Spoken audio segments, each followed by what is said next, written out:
Est-ce que quelqu'un peut donner gloire à Dieu cet après-midi?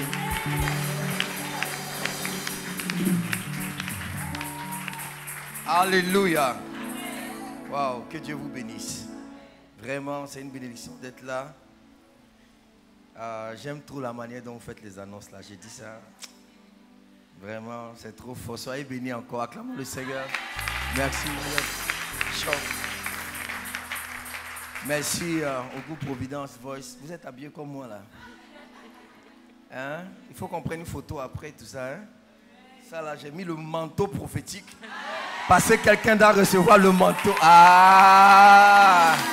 Quelqu'un doit recevoir le manteau ce soir. Amen.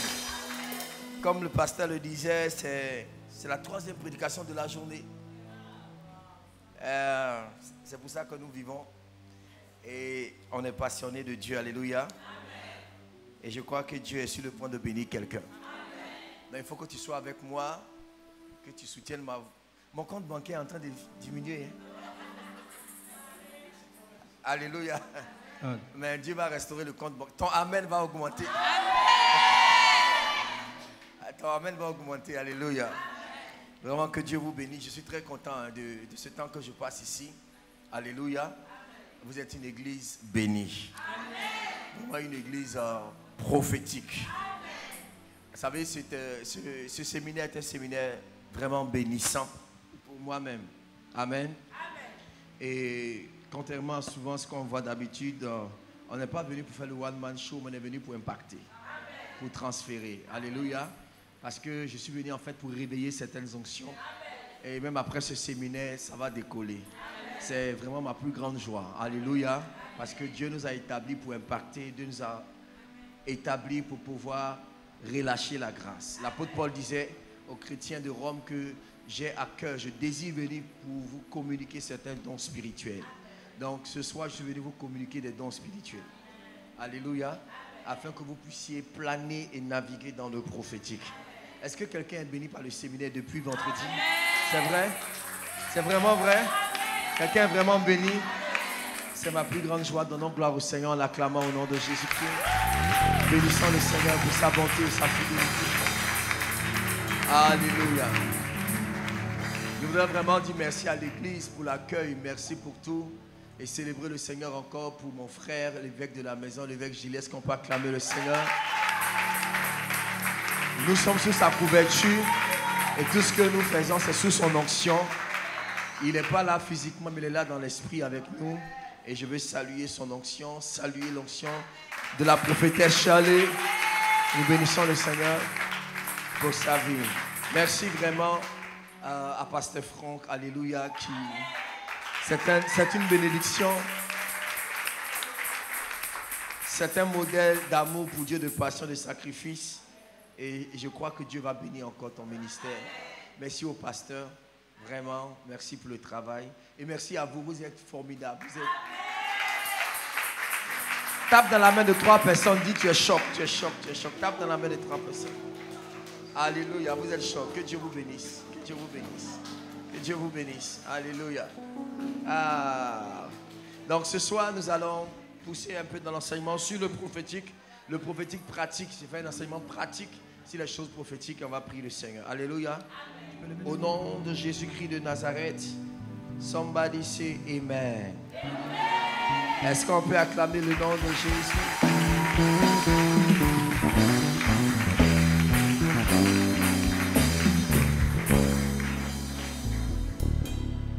Merci, que Dieu vous bénisse. Assieds-toi sur la tête de tes ennemis. Merci, que Dieu vous bénisse. Alléluia. Alors ce soir, on va naviguer. Amen. On va naviguer, Dieu va nous faire du bien. Alléluia. Dieu va nous faire du bien. Il y a beaucoup à dire sur le prophétique. 3 jours, ça n'a pas suffi. Mais je veux dire l'essentiel pour que quelqu'un soit impacté.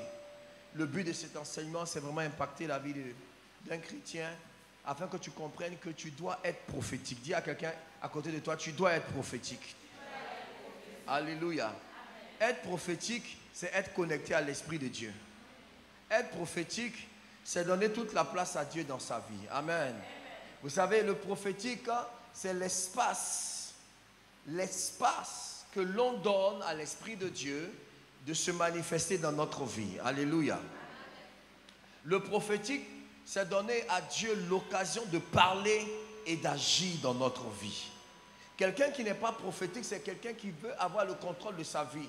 Et il y a des gens qui sont chrétiens, mais qui eux-mêmes contrôlent leur vie. Mais quelqu'un qui est prophétique, c'est quelqu'un qui laisse à l'Esprit de Dieu le contrôle de sa destinée. Quelqu'un dit Amen avec moi. Donc, être prophétique, c'est donner à Dieu une place, la place prépondérante dans sa vie. C'est donner à Dieu la prééminence pour lui dire que c'est toi qui as la primauté dans ma destinée. Alléluia. Et le prophétique, c'est quoi? C'est le droit que tu donnes à Dieu d'agir dans ta vie. Amen. Quelqu'un me comprend? Donc, être prophétique, c'est donner à Dieu le droit légal d'agir dans la vie des hommes. Lorsque le divin rencontre l'humanité, alors on parle de prophétique. On est d'accord? On est d'accord? Le divin doit rencontrer l'humanité, l'humain. Amen. Et Dieu est un Dieu qui n'a pas de problème, il n'a que des solutions. Je n'ai pas entendu ton Amen. Et les hommes ont des problèmes. Alors, il faut que le divin, qui est la solution, rencontre l'humain, les problèmes, pour qu'il y ait remède et restauration. Donc, tant que Dieu ne rencontre pas les hommes, il n'y a pas de solution. C'est pour ça que dans la Bible, chaque fois que Dieu veut venir régler le problème des hommes, il suscite toujours un prophète. Quelqu'un dit Amen. Et ce soir, Dieu envoie un prophète pour restaurer ta destinée. Donne-moi un mot Amen. Donne-moi un Amen. Alléluia. Et il faut toujours un prophète pour restaurer la destinée. Alléluia. Donc, dans le Nouveau Testament, parce qu'on a beaucoup navigué dans l'Ancien, Amen. La Bible déclare dans Éphésiens chapitre 4, verset 11 qu'il a donné les uns comme apôtres, les autres comme prophètes, les autres comme évangélistes, les autres comme pasteurs et docteurs. Pourquoi? Pour le perfectionnement des saints. Donc, dans les 5 ministères, il y a le ministère prophétique. Et la Bible déclare que nous avons été établis sur le fondement des apôtres et des prophètes. Amen. Donc, les apôtres et les prophètes, c'est eux qui posent le fondement. Et c'est sur ce fondement qu'on peut bâtir pour la gloire de Dieu. Alléluia. Donc, pour que ta maison, ta destinée soit stable, il faut que tu aies une onction prophétique. Donne-moi un amen prophétique, s'il te plaît. Et donc, nous sommes dans une saison prophétique. Alléluia. Et dans les temps qui sont les temps de la fin, Dieu est en train de souffler sur les nations un puissant vent prophétique. Parce que c'est le vent prophétique qui prépare la venue de Jésus. Avant que Jésus ne vienne, il y a eu Jean-Baptiste. Hein? Donc, qui était la voix de celui qui crie dans le désert. Parce qu'avant toute manifestation de Dieu, il faut une voix prophétique. Avant que tu réussisses dans les affaires, avant que tu réussisses dans ton mariage, il faut qu'une voix prophétique parle devant toi. Amen. Je peux te dire quelque chose. La Bible déclare que Jésus a eu la victoire sur la tentation de Satan.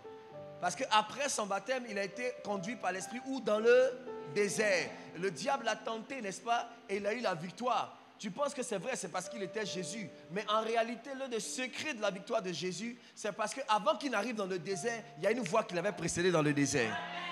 La voix de Jean-Baptiste qui dit préparer dans le désert le chemin du Seigneur. Tu ne peux pas réussir s'il n'y a pas une voix qui te précède dans ce que tu dois faire. C'est pour ça que je vous enseigne, mes neveux, sur votre oncle, ne faites rien sans qu'une voix ne parle sur votre vie. Ne voyagez pas sans qu'une voix ne parle sur votre vie. Ne commencez pas une affaire sans que la voix prophétique ne parle sur votre vie. Parce que la voix vous précède pour assurer votre destinée. Quelqu'un me dit Amen. Donc la Bible nous montre que en réalité, on a besoin d'être établi sur un fondement prophétique. Dans les temps qui sont les temps de la fin, Dieu souffle un vent. Alléluia. Parce que Jésus doit revenir. Et quand Jésus doit revenir, il faut d'abord qu'il y ait un vent puissant, un vent prophétique pour préparer le retour du Seigneur Jésus. Donc toi et moi, nous faisons partie de l'armée de Dieu pour préparer le retour de Jésus. On n'est pas des chrétiens ordinaires, nous sommes des chrétiens spéciaux. Nous sommes des agents spéciaux. Alléluia. Ça dit que tu es un agent de la CIA. Oh, il ne croit pas où? Alléluia. Dis, je suis un agent de la CIA. Ce n'est pas la CIA des gens là. Hein? Non, pour nous, notre CIA, c'est Christian in Action. Alléluia. Ah, est-ce que quelqu'un peut me dire Amen? Je pensais que tu allais te lever et dire, je suis de la CIA. Christian in Action. Un chrétien en action. Assieds-toi sur la tête de tes ennemis. Alléluia. Alors dans ce temps de la fin, Dieu souffle un vent, c'est le vent des aigles. Quelqu'un dit avec moi des aigles. Il faut que des aigles s'élèvent. Vous savez que l'animal par excellence du prophétique, c'est l'aigle. Vous savez ça? Oh, c'est vrai? Voilà, parce qu'il y a deux animaux qui représentent vraiment deux dimensions spirituelles très fortes. Il y a le lion, qui est l'image, l'emblème de la royauté. Amen. Parce que le lion, il est le roi de la jungle. Quelqu'un me dit amen.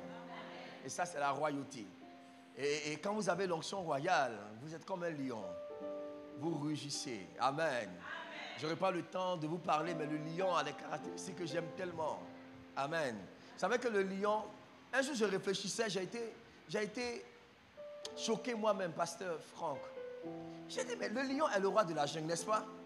Mais vous savez que à tous les niveaux, le lion n'est supérieur à aucun des animaux de la forêt. C'est bizarre, hein? Alors, la taille, il n'est pas le plus grand. L'éléphant, girafe, tout ça le dépasse. On est d'accord? Gros, il n'est pas le plus gros. Rhinocéros, tout ça le dépasse. On est d'accord? Est-ce que tu sais qu'il n'est même pas le plus rapide? Le guépard est plus rapide que lui. Est-ce que tu sais qu'il n'est même pas le plus puissant? Tu sais que le tigre est plus puissant que le lion? Ouais. Donc, pourquoi il est le roi? Parce que dans tous les domaines, quelqu'un le bat. Alléluia. Je vais t'expliquer que la royauté, ça n'a rien à voir avec le meilleur. Être le meilleur. Parce que dans tous les domaines, le lion est battu par quelqu'un. Alléluia. Mais il y a quelque chose que le lion a que les autres n'ont pas. Numéro 1, tu vois un peu sa crinière. Ah, tu vois la couronne qu'il a? Il n'y a personne. Et 2, il a la majesté. C'est-à-dire quand le lion se déplace là, quand il bouge là, il n'y a aucun qui peut bouger. Il a la majesté. Écoute, c'est pourquoi dans la vie, un bon conseil de tonton, ne cherche pas à être le plus intelligent, il y a plus intelligent que toi. Ne cherche pas à être la plus belle, il y a plus belle que toi. Tu veux être riche, mais il y a plus riche que toi. Tu es ouin, mais il y a plus ouin que toi, forcé. Mais il y a quelque chose que tu as que personne d'autre n'a. Et j'ai envie de dire à quelqu'un que tu as la majesté divine. Oh my God. La majesté de Dieu sur toi te rend spécial, unique. Et tu as quelque chose que les autres n'ont pas. C'est pour cela que ne sais pas de ressembler aux autres. Tu ne peux pas. Parce que tu es unique. Alléluia. Tape dans la main de quelqu'un, dis tu es unique au nom de Jésus. Alléluia. C'est pour ça que il est spécial. En plus de cela, son rugissement est spécial. Son rugissement peut être entendu à des kilomètres. Donc, il y a des moments quand il n'a pas trop envie de courir là. Dans la forêt qu'il a faim, il rugit. Il y a certaines antilopes qui tremblent. Elles ne peuvent plus trop courir. Et peuvent rapidement les rattraper. Écoute-moi bien, il y a des gens qui jouent avec ta destinée parce que tu n'as pas encore rugi. Mais après ce séminaire, tu vas rugir d'une manière. Le rugissement du lion, je vois les sorciers, ils vont t'étaler de ta destinée. Ils seront obligés d'aller très loin parce que tu vas rugir au nom de Jésus. Est-ce que quelqu'un peut se lever et rugir d'une manière? Wouh! Alléluia. Assieds-toi. Tu es un lion.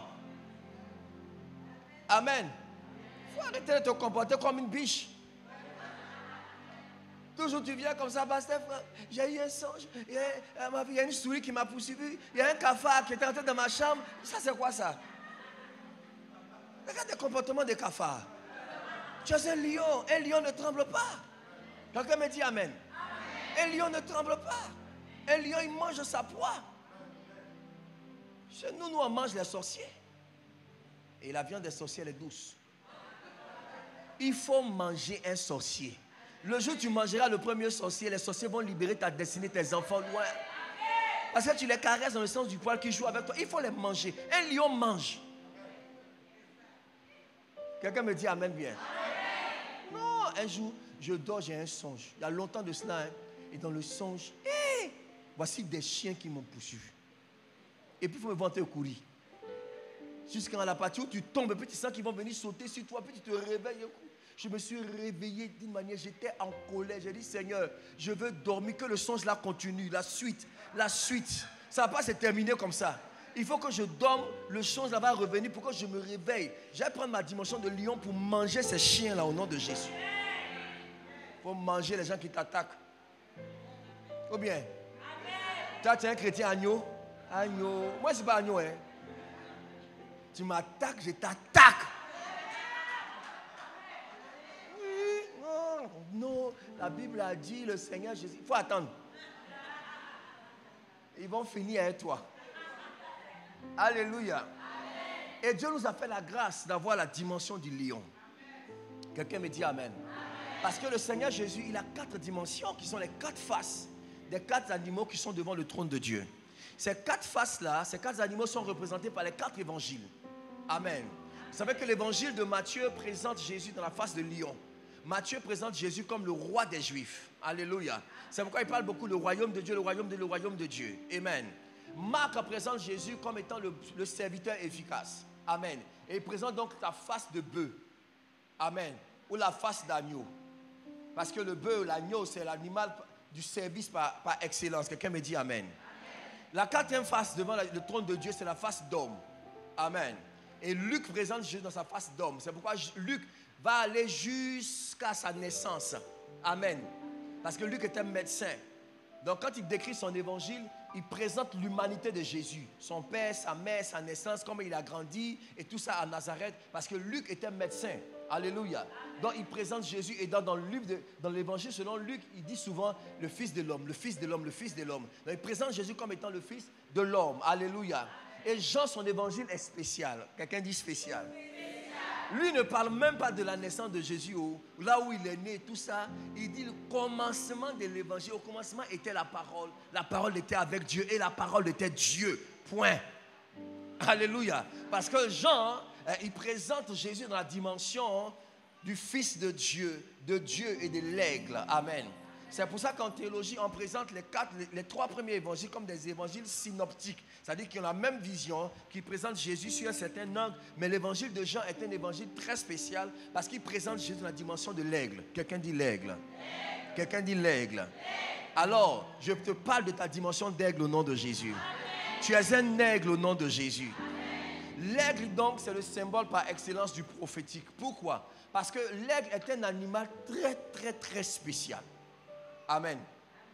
Dieu l'a créé avec un caractère très prophétique. Dieu l'a créé avec un programme unique. Unique. Et il est unique cet animal. Amen. Alors l'aigle est considéré comme le roi du ciel. Le roi du ciel. Il a beaucoup de caractéristiques, je n'aurai pas le temps de tout toucher. Mais il fait référence au prophétique. Et chaque fois que Dieu parle de prophétique, il parle d'un aigle. Alléluia. Amen. Quelqu'un me comprend? Amen. Je disais à Jiré l'année dernière que dans toute la Bible, 3 animaux ont parlé à des hommes. Vous savez ça? Oh oh. Quelqu'un dit oui, monsieur. Les animaux ont parlé comme je te parle. Le premier animal à parler, c'est le serpent. Dans le jardin, il a parlé avec Ève. Il a parlé. Amen. Le deuxième, c'est qui? L'âne, merci beaucoup. L'âne de Balaam, qui a parlé au prophète. Et le troisième, l'aigle. Dans l'Apocalypse, l'aigle, il vole et puis il crie et puis il a parlé. Il dit malheur à la terre. Un aigle parle. Alléluia. Donc, l'aigle est le symbole du prophétique. Quelqu'un me dit amen. Alors, je vais toucher peut-être 2-3 caractéristiques. Et puis on va évoluer. Numéro 1, un aigle, il ne vit pas en compagnie. C'est un animal solitaire. Quand vous êtes prophétique, vous allez expérimenter la solitude. Vous ne pouvez pas avoir une notion prophétique et puis être avec tout le monde tout le temps. À un moment donné, vous avez besoin de vous retirer et d'être seul. Et si vous insistez, Dieu lui-même là va gâter entre vous et puis vos gens. Je connais Dieu pour ça. Il m'a fait ça plusieurs fois. Amen. S'il y a quelqu'un à qui tu as vraiment attaché, ça c'est ma copine, je ne veux pas faire 2 jours sans la voir, Dieu va gâter en vous. Ça va te faire mal, c'est Dieu qui a fait ça. Pour te retirer, pour que tu apprennes par la solitude. Quelqu'un me dit amen. L'aigle est un animal solitaire. À un moment donné, quand tu grandis dans le prophétique, tu vas marcher dans la solitude. Amen. Il faut que tu aies un temps où tu es seul. Jésus passait beaucoup de temps seul. Il passait des nuits seul. Amen. Est-ce que tu as un temps comme ça dans la journée où tu es seul? C'est vrai? Tu dois être seul quelque part. En train de prier, en train de réfléchir, en train de parler à Dieu. Quelqu'un dit amen. Amen. Deuxième caractéristique de l'aigle. Ah, j'aime cet animal-là. Amen. Amen. C'est sa vision. Dis avec moi la vision. La vision. Un aigle est capable de voir au moins 8 fois plus que la vision de l'homme. Un aigle est capable, à 3 km au ciel, il peut regarder et détecter un lapin blanc dans la neige. À 3 km. Tu comprends ce qu'elle dit? La neige c'est blanc, non? Et le lapin est blanc. C'est-à-dire que tu ne peux pas, à 3 km, il peut détecter distinctement. Donc, l'aigle a une vision très poussée. Il voit de loin. Alléluia.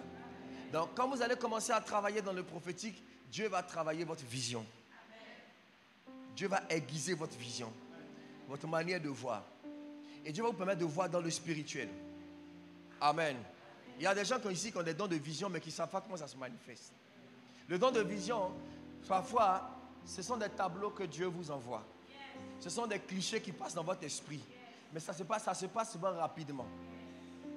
Et si vous n'êtes pas attentif, vous n'allez pas capter. Alléluia.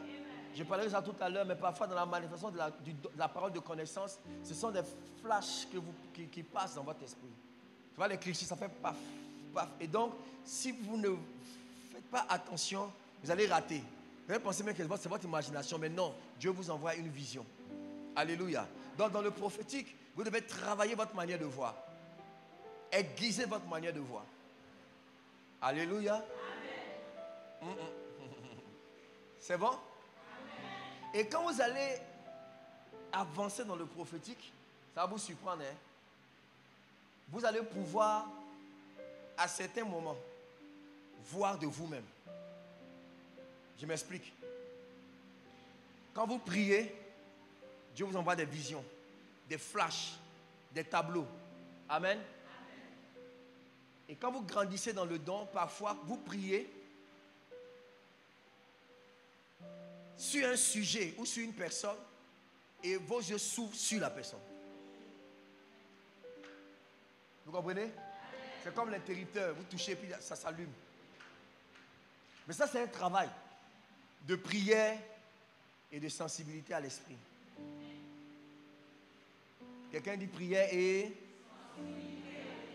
vous devez être sensible. Si vous manquez de sensibilité, ça va être difficile. Alléluia. Donc là, la vision de l'aigle. L'aigle vraiment est caractérisé par sa vision. Il voit loin, il voit précisément. Vous voyez comment il est capable de chasser un poisson. Quelqu'un qui est dans les airs, maman. Il regarde l'eau et puis il voit le poisson. Et il descend, il pique, il prend le poisson puis il part. Ah! Il est fort. Alléluia. Quand vous allez grandir dans l'aigle, dans la dimension prophétique, vous allez voir la troisième dimension de l'aigle. Ça veut dire qu'il est aussi fort dans les airs, sur la terre et dans l'eau. Il peut chasser dans le ciel. Un aigle peut chasser au ciel. C'est-à-dire, il vole puis il attaque, il peut chasser dans les airs. Il chasse sur la terre et il chasse dans l'eau. Dieu va vous rendre multidimensionnel. Ah, donne-moi un amen multidimensionnel. Alléluia. Dans la dimension de l'aigle, vous devez être fort spirituellement. Vous devez être fort aussi financièrement. Fort dans la politique. Fort à l'église. Fort dans les affaires. Dans toutes les dimensions, vous êtes fort. Ça, c'est la dimension de l'aigle. Qui me dit amen bien? C'est très important. C'est très important. Alléluia. Numéro 4. Un aigle est capable de porter, de soulever des animaux ou des objets qui dépassent son propre poids. Ça, c'est une capacité terrible. Un aigle peut porter. Allez souvent sur Internet, vous allez voir. Tapez Google, par exemple, un aigle qui chasse. Vous allez voir qu'un aigle est capable de... Une gazelle. Il attaque une gazelle. La gazelle est grosse, plus que lui. Mais l'aigle est dangereux. Et il est capable de soulever. C'est très fort. Alléluia. J'ouvre une parenthèse en même temps. Vous savez que lorsque un aigle mâle doit s'accoupler avec un aigle femelle, elle lui fait passer des tests. Il parle en même temps à mes nièces là. Il n'y a pas n'importe qui doit venir t'épouser. Quelqu'un me dit amen. Qui me dit amen bien? Amen. Oui. Parce que généralement, l'aigle mâle est plus petit que l'aigle femelle. N'est-ce pas? Donc, avant d'accepter de s'accoupler là, elle s'en va prendre des objets lourds, soit c'est du bois ou bien quoi. Elle monte à une certaine hauteur, puis elle lâche. Et l'aigle là doit rattraper. Et attraper. Si ça tombe, il a échoué. N'importe qui vient, tes yeux sont jolis. Hein. Avant, hein, non! Faut tester le gars. Amen. Parce que tu es une femme de dimension. Et l'homme qui vient vers toi là doit être un homme de vision. C'est dans le livre. Un homme qui veut t'épouser, tu lui demandes, mamie, quelle est ta vision? S'il va répondre à cette question, il faut le laisser. Parce qu'il ne sait pas où il va. Non, je te demande pourquoi? Parce que tu es jolie. C'est à cause de joli. Non, après ça, il y a quoi? Il faut qu'il sache où il s'en va. Quelqu'un me dit amen. C'est très important. C'est très important. Alléluia. Alors, un aigle est très prophétique. Et j'aime beaucoup l'aigle dans la dimension du combat. Parfois, certains oiseaux peuvent attaquer l'aigle. Ils se mettent en groupe pour attaquer un aigle. Et parfois, il n'a pas envie de se battre. C'est ce qu'il fait. Alléluia. Il monte. Il monte. Il monte. Numéro 1, à un certain niveau, l'oxygène manque. Et ses ennemis sont obligés de le laisser. Parce qu'il manque d'oxygène. Écoute. Il faut faire monter tes adversaires dans la prière. Ils ne vont plus respirer. Maintenant, certains qui résistent plus là, ils piquent en montant en face du soleil. Parce qu'au niveau de ses yeux, il y a une couche qui l'empêche de résister aux rayons solaires. Ah, j'aime cet animal-là. Hein? Donc lui, il vole comme ça en direction du soleil. Et l'autre oiseau qui monte, ça va l'aveugler, il va tomber. Il parle à quelqu'un? Parfois, il faut emmener tes adversaires dans la présence du soleil levant. Dans la présence de Jésus. Il ne faut pas te fatiguer dans les justifications. Ils finiront par tomber au nom de Jésus. Quelqu'un me dit amen. Et le dernier point que je vais toucher, il y en a beaucoup, mais le dernier point que je vais toucher par rapport à l'aigle, c'est le renouvellement de l'aigle. La Bible déclare que les jeunes gens se fatiguent, n'est-ce pas? Mais ceux qui se confient en l'Éternel renouvellent leur force, ils prennent leur envol comme des aigles. Et ça, il n'y a que l'aigle seul qui a cette capacité. Amen. Un aigle normal peut vivre jusqu'à 40 ans. L'espérance de vie de l'aigle, c'est 40 ans. Amen. Mais Dieu a mis en lui un processus qui fait qu'il est capable de se renouveler et vivre en 40 autres années. 80. C'est le seul qui a cette dimension. Comment ça se passe? Lorsque l'aigle sent que ses 40 ans approchent, vous savez, de manière naturelle, comme un aigle meurt, ses plumes deviennent très lourdes. Ses serres se courbent et deviennent très dures. Il a du mal même à saisir une proie. Son bec devient émoussé, c'est plus tranchant, et puis ça se courbe comme ça. Amen. Et ce qui est grave, c'est qu'au niveau de ses narines, là, les deux trous là, il y a une chair qui pousse, et ça se touche, ça ferme ses narines, il ne respire plus bien, et puis il meurt. Vous comprenez? C'est comme ça qu'un aigle meurt. Alors l'aigle, quand il sent que ce temps est en train d'arriver, c'est ce qu'il fait. Il monte dans les hauteurs des montagnes. Il se met dans le creux d'une montagne où il ne mange pas pendant 40 jours. 40 jours sans manger. Alors la chair là commence à ne plus pousser et elle devient plus fragile. Après les 40 jours, il se met en face du rocher et il frappe le rocher avec son bec. Et la chair là tombe. Alléluia. Après ces 40 jours, il y a un bec tranchant et très aiguisé qui ressort. Le vieux la tombe. Avec ce bec-là, il enlève les vieilles plumes. Et de nouvelles plumes repoussent. Ces serres qui étaient devenues dures retombent. Et il y en a de nouveaux qui ressortent très puissants et très aiguisés. C'est en ce moment qu'après ces 40 jours, quand il ressort de sa retraite, il est un aigle renouvelé qui peut vivre encore 40 ans. C'est cette dimension que Ésaïe le prophète explique en disant qu'ils renouvellent leur force comme des aigles. Alléluia. Ils peuvent vivre encore 40 ans. Alors bien aimé, tu sais, ce qui me plaît, c'est que dans le ciel, pendant que l'aigle est en retraite pendant les 40 jours, les moineaux et les corbeaux pensent qu'ils sont les rois du ciel. Il y a des moments où Dieu te met en retraite. Et on ne te voit pas. Tu n'es même pas sur Facebook. On te voit sur les réseaux sociaux. Quelqu'un dit, hey Yahweh. Mais quand tu sors de ta retraite, on comprend qui est le roi du ciel. Alléluia. Ah, si tu me dis Amen, tu vas reprendre le contrôle. Tu reprends le contrôle au nom de Jésus. Alors, quelqu'un qui a l'onction prophétique doit maîtriser le mécanisme du renouvellement. Ah la bablous katayanda. Dieu veut renouveler certaines onctions ici. Amen. Est-ce que ça va? Amen. Ça peut aller? Amen. Je vais pousser un peu encore. Je vais pousser un peu. Quelqu'un dit oui, monsieur. Oui, monsieur. La Bible parle. Je voulais toucher un enseignement maintenant. Je laisse ça pour la prochaine fois. Amen. Je laisse ça. Je voulais parler des 5 formes d'onction. Mais je garde ça. La prochaine fois.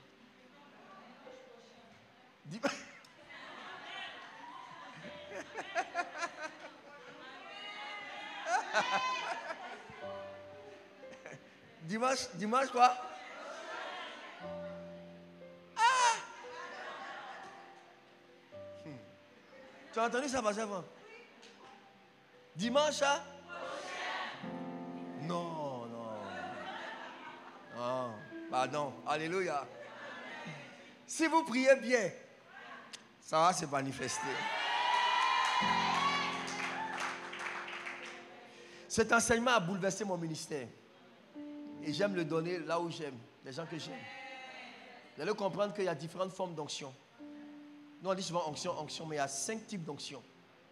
En tout cas, dimanche prochain, c'est ici seulement, c'est à la la la. Hein. C'est pas à Kanda. Hein.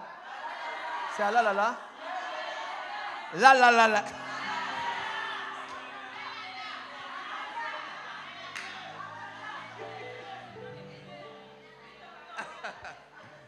Non, on fait quoi? On est ici à la la la. Hein.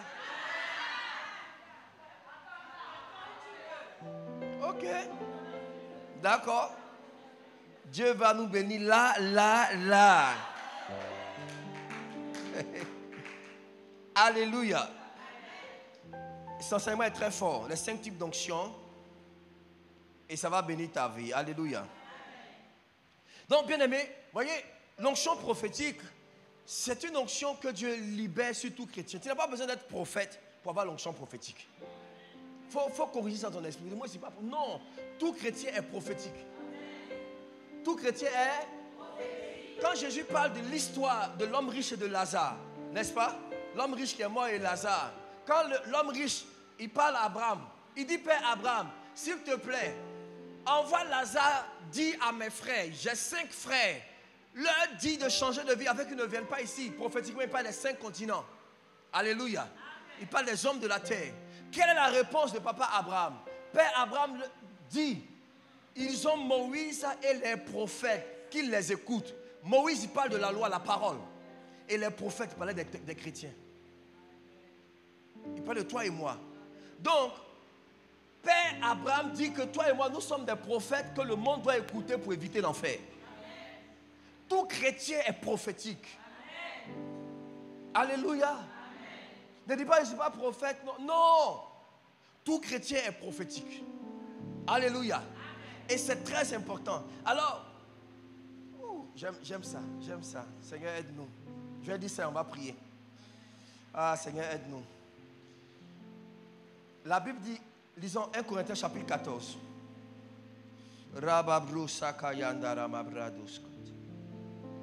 1 Corinthiens 14.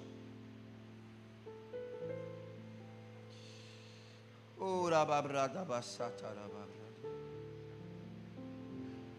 yes. Vas-y, joue-moi. Cette musique est prophétique. Ça fait du bien à mon esprit.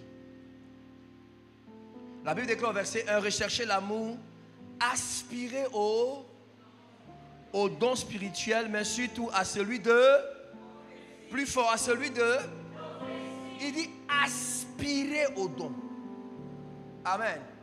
Et surtout à celui de prophétie, parce que celui qui prophétise édifie l'église. Amen. C'est bon de parler en langue et tout le monde doit parler en langue. Mais en plus de parler en langue, tu dois prophétiser. Parce que celui qui prophétise édifie l'église. Celui qui parle en langue s'édifie lui-même. Amen. Édifier veut dire construire. Donc quand tu parles en langue, tu te construis toi-même. Amen. Mais quand tu prophétises, tu construis l'église. Donc, si on veut bâtir une église, il faut le prophétique pasteur. Amen. Et l'apôtre Paul dit aspirer. J'aime beaucoup ce verbe-là. Hein? Amen. Et ce verset nous montre que dans le spirituel, tu peux ne pas avoir une dimension, mais si tu aspires, tu auras la dimension. Aspirer aux dons les meilleurs. Ne va pas loin. Hein?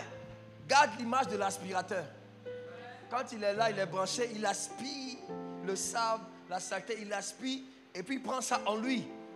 Donc en fait, tu es un aspirateur prophétique. Oh my God! Tu peux être là et aspirer des dimensions, aspirer des onctions. Ah!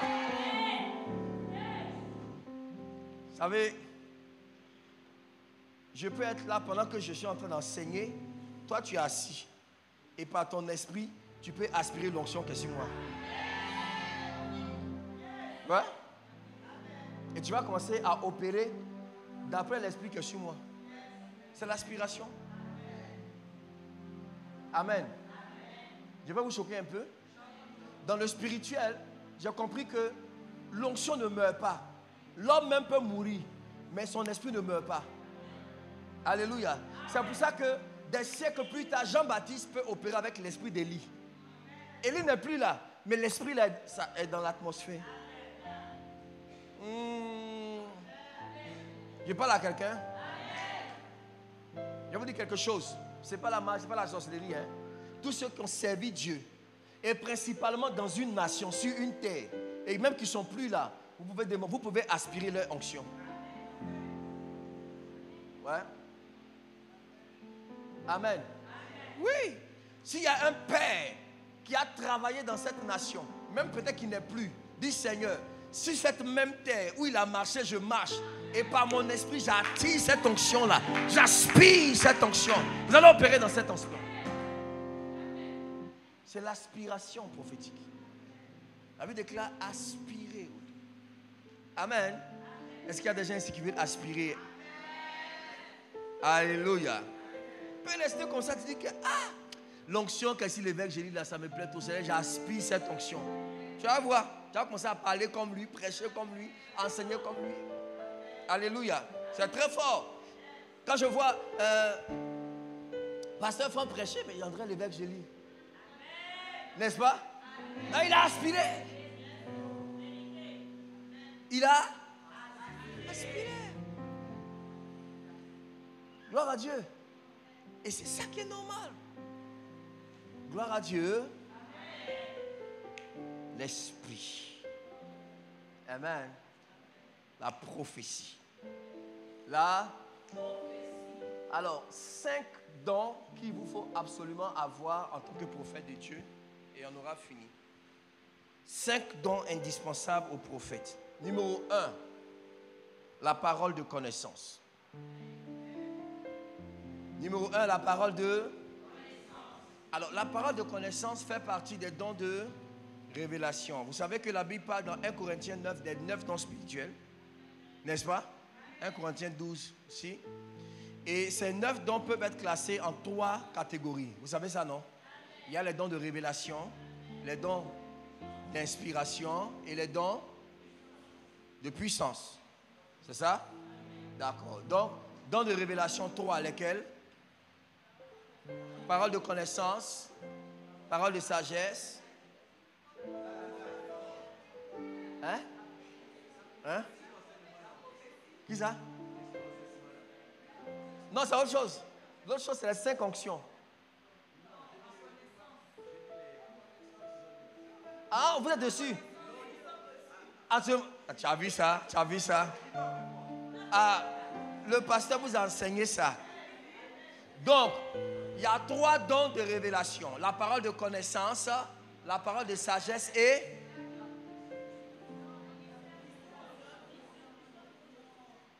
le discernement des esprits. Ensuite, 3 dons d'inspiration qui sont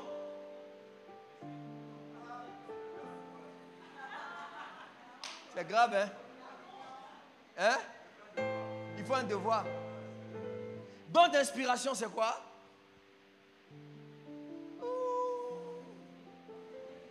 Bon, don de puissance. La foi,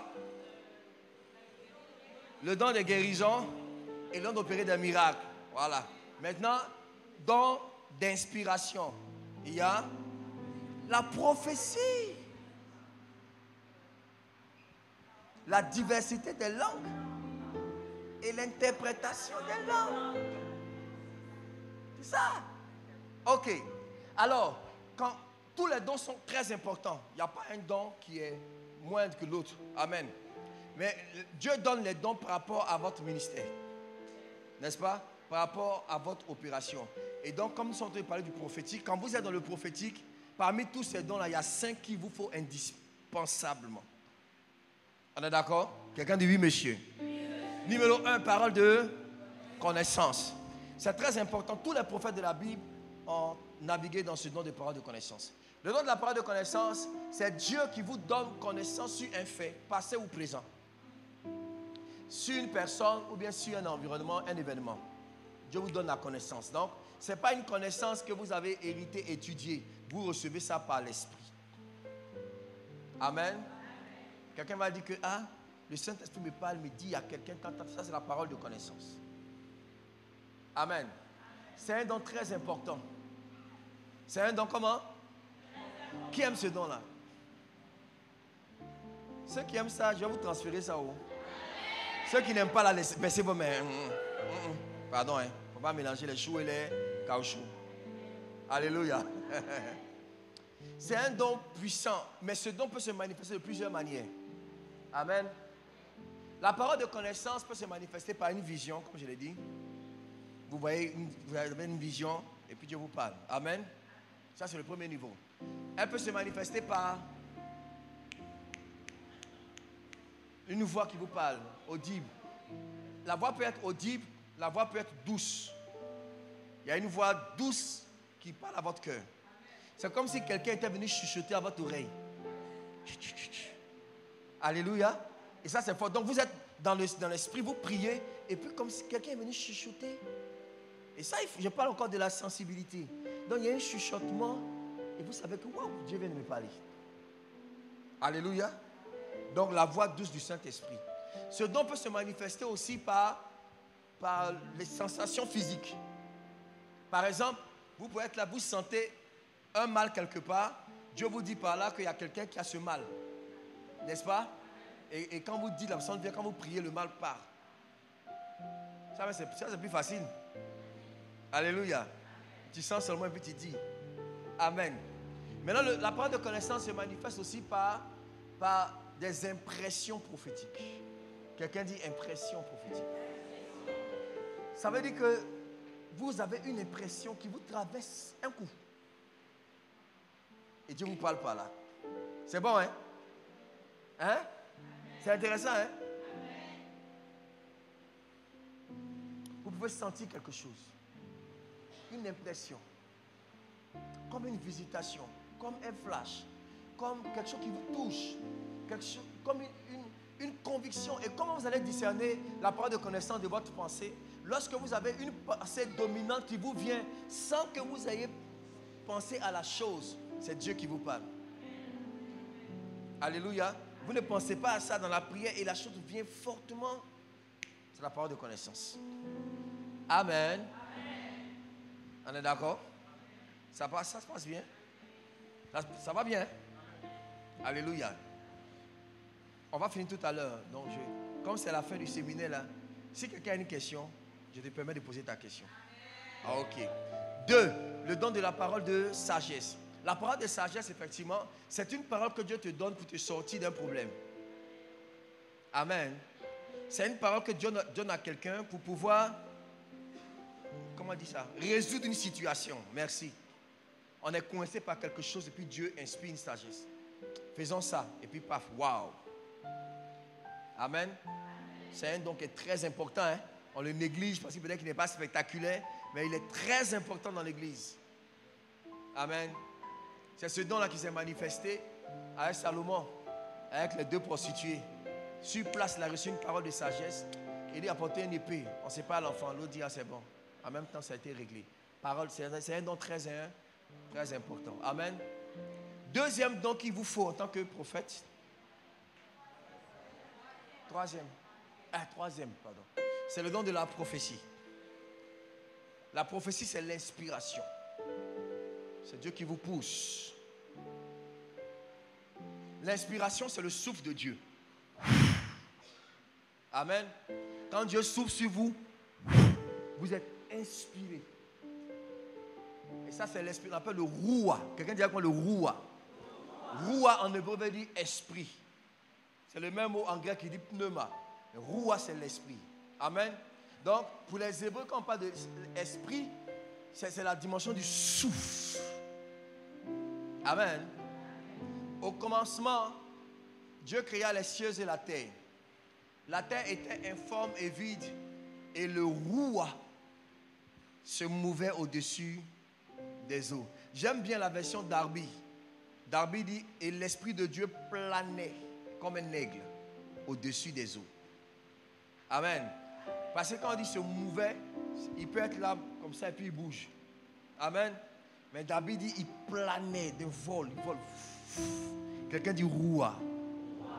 Donc l'inspiration, c'est Dieu qui souffle sur quelqu'un. Et la personne parle, poussée par Dieu.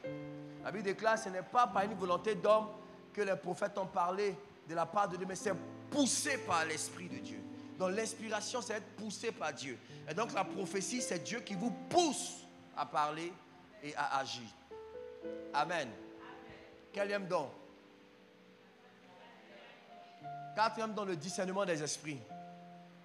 Quand vous êtes dans le prophétique, vous devez avoir la capacité de discerner les esprits. Parce que tous ceux qui parlent ne parlent pas forcément par l'Esprit de Dieu. Il faut discerner quel esprit qui parle, quel esprit qui agit. Il ne faut pas aller donner sa tête à n'importe quel prophète ici dehors. Il y a des esprits bizarres. Il y a des gangans. Comment on dit gangans? Il y a des gangans, hein? Déguisés en prophète. Il y a des gangans déguisés, hein? Donc faites attention. Alléluia. Vous devez avoir le discernement. Savoir quel esprit est en train de parler là. Alléluia. Donc il vous faut le discernement de l'esprit. Et le 5e don indispensable à votre ministère prophétique, c'est le don de foi. La foi. Un prophète doit avoir la foi. Le don de foi, ce n'est pas la foi. La foi, c'est la confiance en Dieu. Mais le don de foi, c'est que dans une circonstance précise, Dieu met une dimension de foi qui monte dans votre cœur et vous dites que Dieu est capable de faire ça.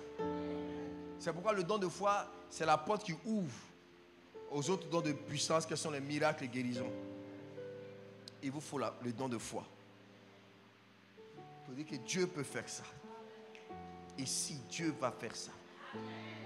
Alléluia. Et pour conclure vraiment ce séminaire, s'il n'y a pas de questions, vous devez retenir comme une chose très importante l'atmosphère. Quelqu'un dit l'atmosphère. Votre ministère et votre don prophétique dépendent de votre atmosphère. Alléluia.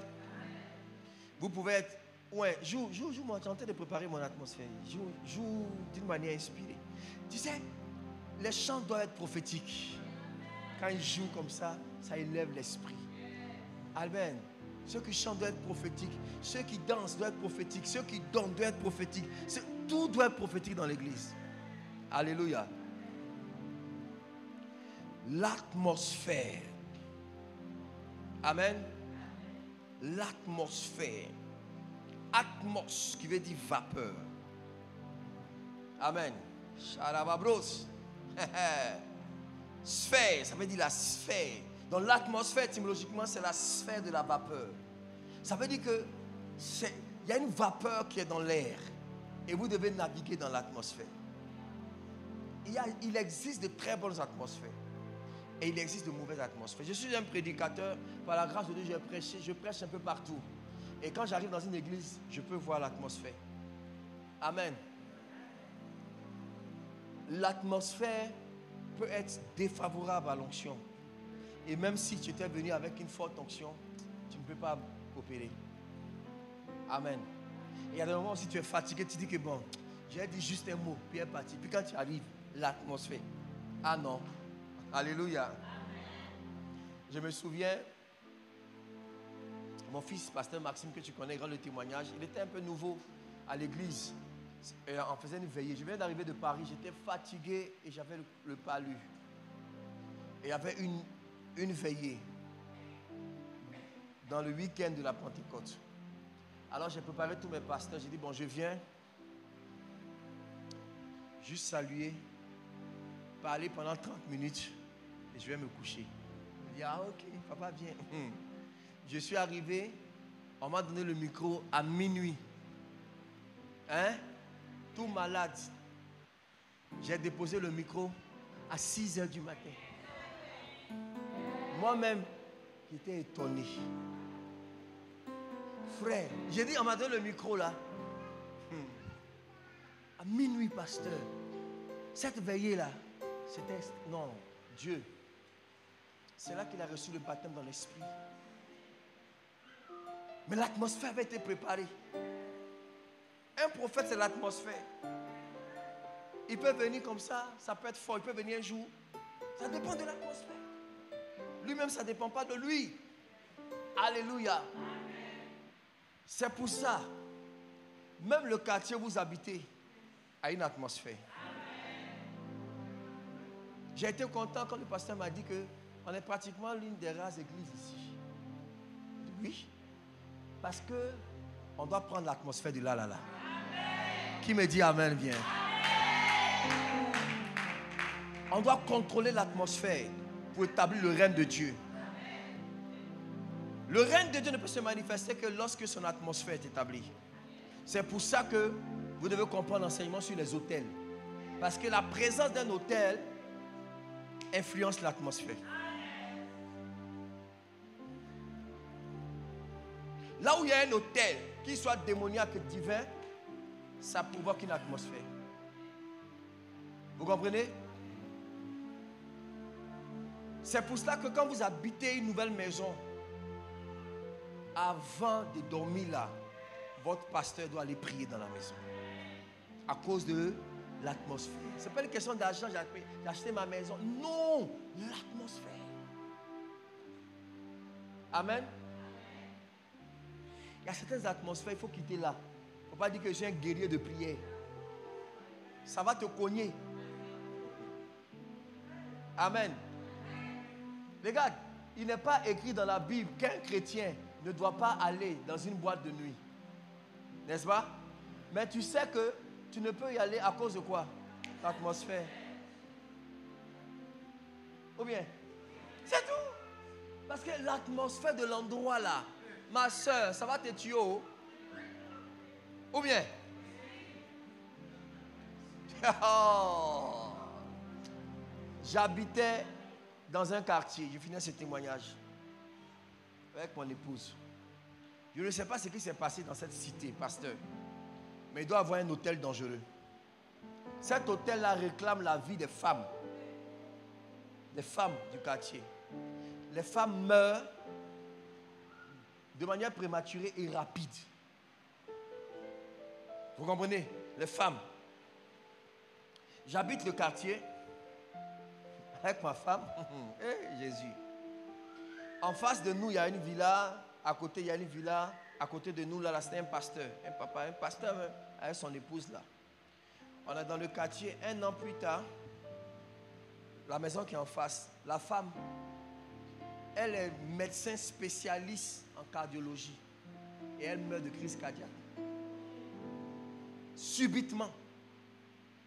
On dit, Yako, ça peut arriver. Ok, d'accord. Le voisin, lui-même, il est médecin. Sa femme, subitement aussi comme ça, meurt l'année qui suit. Jésus est là. Alléluia. Ma femme part en voyage au Maroc, n'est-ce pas? Elle m'appelle le matin pour me dire, j'ai eu un songe bizarre. C'est comme si un esprit est rentré dans la chambre et il voulait me tuer. Mais on a lutté. J'ai dit au nom de Jésus, le sang est sur toi. De Jésus. J'ai prié comme ça. Bon, tu vois un peu, je vois en église là. Le matin. À midi, je sors de la maison, je vois un attroupement. Qu'est-ce qui se passe? La femme du pasteur à côté, là, elle vient de mourir. Ah, il faut dire Ato. Ato, ça veut dire mon frère. Embêté. Ah! 3 comme ça. Et puis c'est autour de nous jusqu'à... Qui est prochain?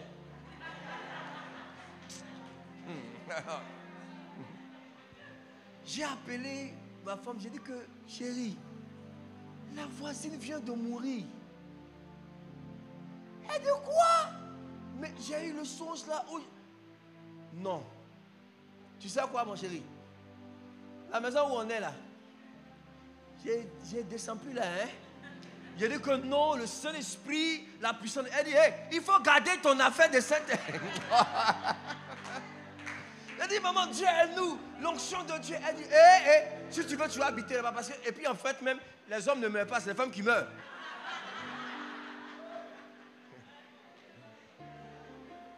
Le même jour, je me suis levé, aller chercher la maison. 2 jours plus tard, on a trouvé une maison. Quand elle est venue, on a déménagé. Frère, ce n'est pas une affaire d'onction. Je crois à mon onction, mais il y a l'atmosphère, il faut quitter. On est parti là-bas. J'ai un ami pasteur. Sa belle-sœur habite la cité. Elle allait enfanter. Elle accouche, elle est morte, l'enfant la vie. C'est comme ça que les femmes meurent comme ça. Je ne sais pas ce qui s'est passé dans cette cité, mais l'atmosphère est... Non, il y a un hôtel de mort. On est parti. Écoute-moi bien. Il faut tenir compte de l'atmosphère. Moi, j'aime Providence. Parce que cette église a une atmosphère. Ce n'est pas la blague, je ne dis pas ça pour dire. Cette église, il y a une atmosphère que je trouve rarement ailleurs. Je te dis la vérité. Où tu es là, tu as la bonne place. Il faut t'asseoir tranquillement ici. Parce qu'il y a la mort dehors. Il y a la mort dans le pot. Alors un prophète est conditionné par l'atmosphère. Et la bonne nouvelle pour terminer, c'est que tu peux te créer ton atmosphère. Alléluia. Par ta vie de prière. Par la louange d'adoration. C'est très important. Regardez, la louange d'adoration maintient l'atmosphère. Ne sois pas ces chrétiens qui vont à l'église seulement. Même l'adoration est passée puis ils viennent. Hein? Ils ont manqué l'adoration. Non, c'est très dangereux. Un chrétien doit avoir une vie d'adoration. Parce que l'adoration travaille ton atmosphère. Alléluia. C'est ça. L'atmosphère. En un mot, ton atmosphère attire soit des anges, soit des démons. Un ange ne vient jamais sur la terre si l'atmosphère n'est pas favorable. C'est pour ça que dans la prison, Paul et Silas ont commencé à louer. Ils ont commencé à chanter, à danser. Des gens qu'on a frappés, on a enchaîné. Ils sont dans la prison et puis ils sont dansés. Mon papa est fidèle. Ça, c'est des fous, hein. Pendant que les gens se moquaient d'eux, la Bible déclare qu'un ange est descendu dans la prison et les fondements de la prison ont été ébranlés. J'ai dit à quelqu'un que ce soir, les fondements du mal dans ta famille seront ébranlés au nom de Jésus. Les fondements de célibat ébranlés, les fondements de la maladie ébranlés, les fondements de la mort ébranlés, les fondements de la pauvreté ébranlés. L'atmosphère, maman. L'atmosphère. Alléluia. Lorsque Jésus arrive, c'est Jairus. Amen. Et il doit prier pour la fille de Jairus. Qu'est-ce qu'il fait? Il fait sortir tout le monde. Parce qu'il y avait l'atmosphère des pleurs, l'atmosphère du deuil. Ce n'était pas favorable pour le miracle. Il dit tout le monde dehors. Pas parce qu'il est méchant, parce que l'atmosphère ne correspond pas. Il dit sortez. Sortez. Quand il est arrivé, il dit pourquoi pleurez-vous? La petite fille dort. Ils ont commencé à rire. Il dit non, c'est pas la même. Sortez, sortez, sortez. Parfois, il y a des gens qu'il faut leur dire de sortir. Sortez de ma vie, sortez de mon atmosphère, sortez de mon ministère, allez-y. Allez-y. C'est une affaire d'atmosphère. Quand ils sont partis, Jésus a commencé à prier, la fille est ressuscitée. Ce soir, ce qui va se passer, c'est juste l'atmosphère qui va te donner l'onction. Est-ce qu'on peut se lever ensemble, s'il vous plaît? Commencez à pousser des cris de joie vers le Seigneur. Acclamez le nom de Jésus.